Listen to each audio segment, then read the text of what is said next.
And it goes a little something like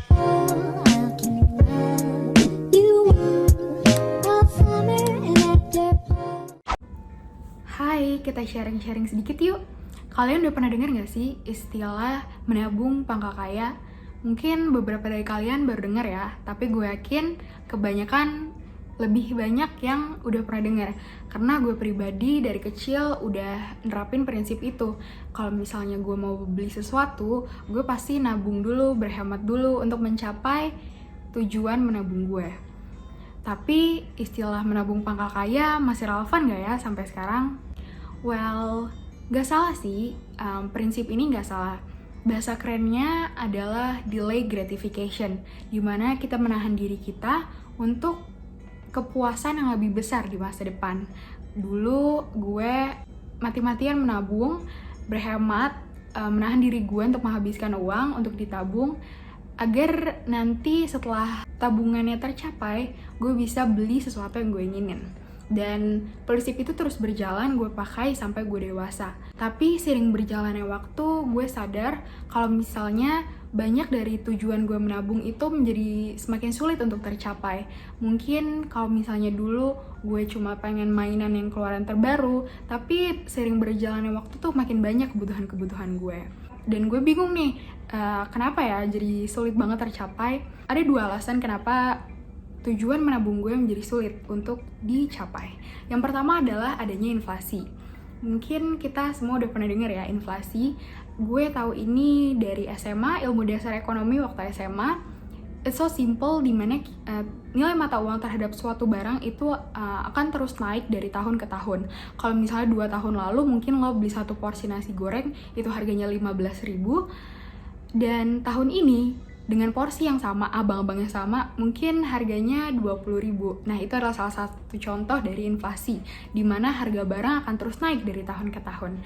Dan yang kedua, gue pelajari bahwa ternyata ada banyak kejadian-kejadian yang tak terduga yang tiba-tiba hadir gitu dalam hidup gue. Misalnya, gue lagi belajar sambil minum kopi, terus kopinya tumpah ke laptop gue. Jadi gue harus keluarin uang buat biaya servis laptop itu. Atau misalnya di jalan tiba-tiba ban gue bocor, jadi gue harus ke tukang tambal ban buat benerin ban itu.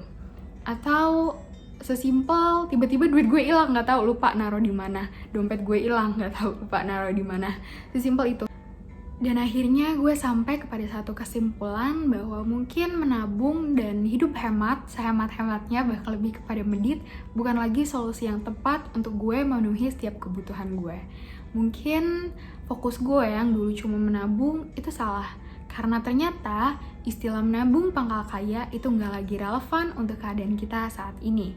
Fokus yang dulu cuma menabung, itu harus kita ubah dengan kita mikir gimana cara meningkatkan pendapatan kita. Gimana cara meningkatkan pendapatan kita? Yaitu dengan menambah value diri kita. Nah, dari sini akan timbul lagi pertanyaan, gimana emang caranya ningkatin value diri kita? Yaitu simply dengan belajar.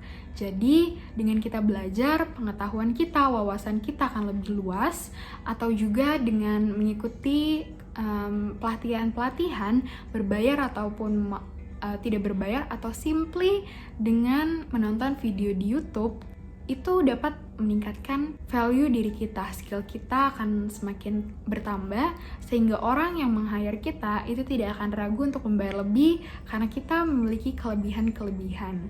Nah, dari situ setelah pendapatan kita sudah naik, kita tinggal maintain untuk pengeluaran kita itu sewajar-wajarnya, gaya hidup kita menjadi wajar saja, sehingga pengeluaran-pengeluaran itu dihabiskan fokusnya untuk meningkatkan value diri kita. Nah, disinilah teman-teman pentingnya literasi keuangan. Dengan literasi keuangan yang baik, fokus kita itu nggak cuma menabung dan berhemat saja, tapi istilahnya kita kayak naik level gitu.